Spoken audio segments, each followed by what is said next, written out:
Γιατί έχει κουκούτσι. Να μην μου φτάνουν όλα τα άλλα. Κάνω transcription, το σόλο της Έλλα.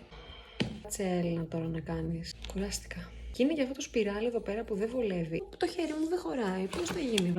Ωραίο κλειδί. Και επειδή είμαι μπροστά, με μάτιαξα. Είναι γόμα. Λες και κάνω άσκηση που είναι 5 χρονών. Τα πόσο ήμουνα και έκανα άσκηση να γράψω το κλειδί του σόλο. Ωραίες εποχές τότε. Είχες να ασχολείσαι με τίποτα άλλο. Αυτό το τελευταίο δεν μου βγαίνει. Δεν θα το δει κανείς. Θα το δει η δασκάλα μου. Ξέρω τώρα γιατί με έχει πιάσει αυτός ο ψυχαναγκασμός. Το τετράδιο είναι καινούριο. Θέλει να το κάνει τέλεια.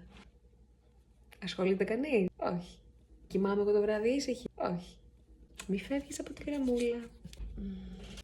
Γιατί έχει κουκούτσι. Ο μανάβης μου ότι δεν έχει κουκούτσια, μου είπε ψέματα. Με ψέματα για να μου τα πουλήσει. Γιατί έχει κουκούτσι. Δεν νομίζω ότι θέλει να το γράψω αυτό. Πολύ ωραίες οι θέσεις, μπράβο. Να κάτσω τώρα να χωρίσω τα μέτρα. Έχει κανένα νόημα τώρα αυτό, έτσι. Με μάρανε τώρα να κάνω τα μέτρα ευθεία. Λες και δεν έχω άλλη δουλειά να κάνω. Δεν έχω να σκουπίσω, ας πούμε, το σπίτι. Γι' αυτό θα κάνω ευθεία, γιατί δεν θέλω να κάτσω να σκουπίσω. Κατάλαβες. Που είναι χάλια με σκόνη.